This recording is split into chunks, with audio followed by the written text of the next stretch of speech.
How's she going, boys? Mike here. Welcome back to Grampie's Workshop. I got a very unusual project today. Very, very unusual. In fact, probably never heard tell of before in the annals of history. This is something that probably has never been done before, and we're going to do it right here in the shop. Are you ready? Get set. Here's the project. So, the problem I'm having is a problem that I have rarely ever faced before in my life, and that's my belt is too big for me. Yeah. So anyways, I decided what I do is I put an extra hole in it. So off camera I tried to drill a hole and it worked out not too bad, so I'm just going to show you how I did it.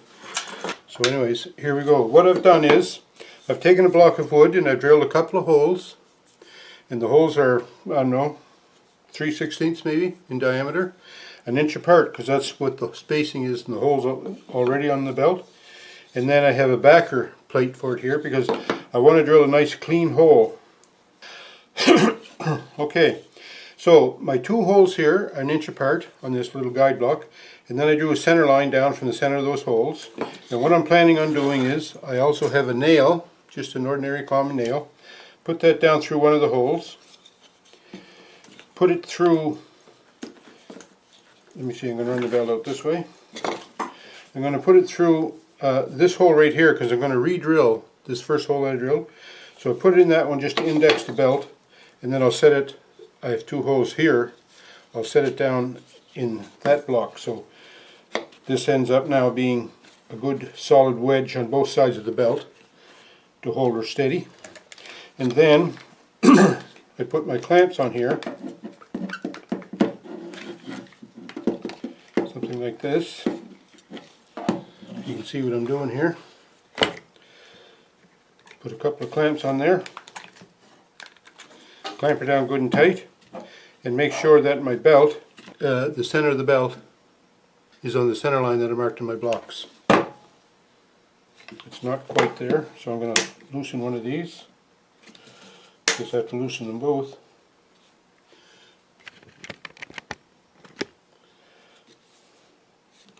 That looks pretty centered there.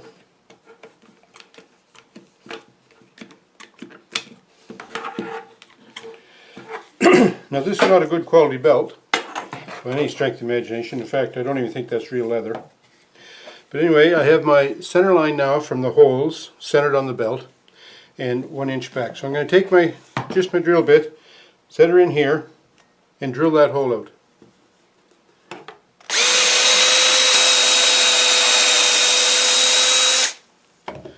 Okay, now we release the clamps, take this off and see what kind of a mess we made. Well, it didn't turn out too bad, really. I was hoping to get a nice even straight cut around the edge. Now let's see how the... Oh yeah, that goes through good. Okay, so now I'm going to put another hole in it just in case. Wishful thinking, eh? So I'm going to go in the hole I just drilled with my nail, and then set that in the block, the bottom block.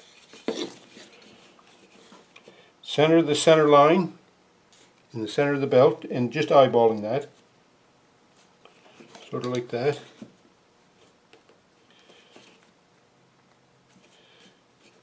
Doesn't look too bad.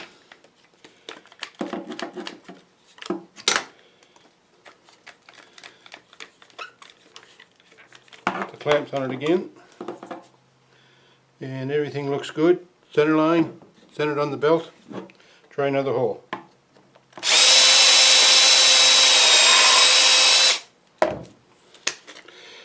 The idea of locking the belt between these two blocks of wood is to get a good clean cut when I drill the hole, and that one didn't turn out too bad either.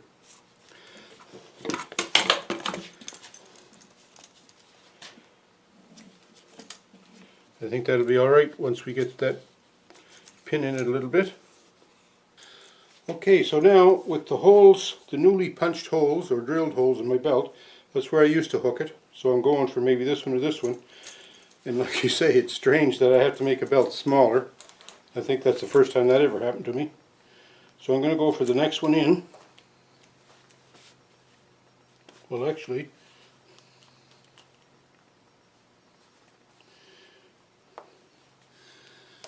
there, that's a lot better.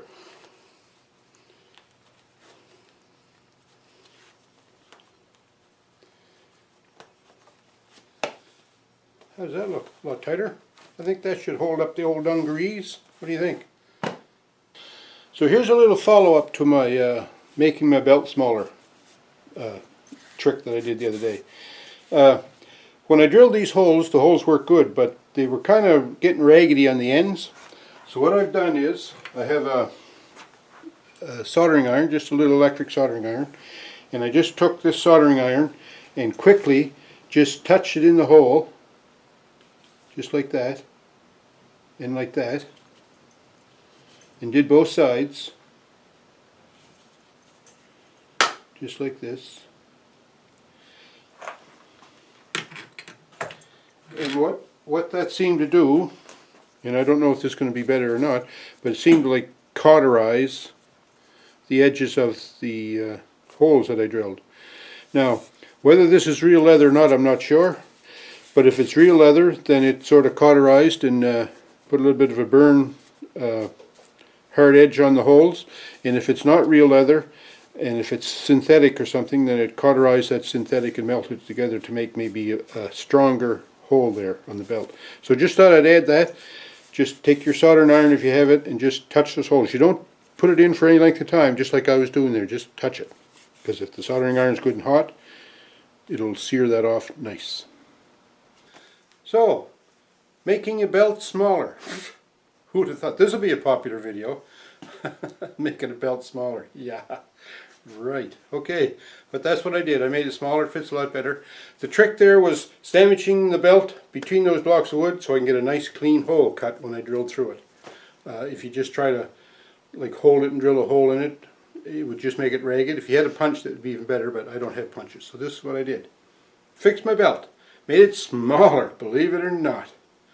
So thanks for watching. Hope you liked it. I hope you saw something here that maybe can help you out in your shop. And if you did, if you liked the video, thumbs up me. And click subscribe if you haven't done so already. I'd appreciate that a lot.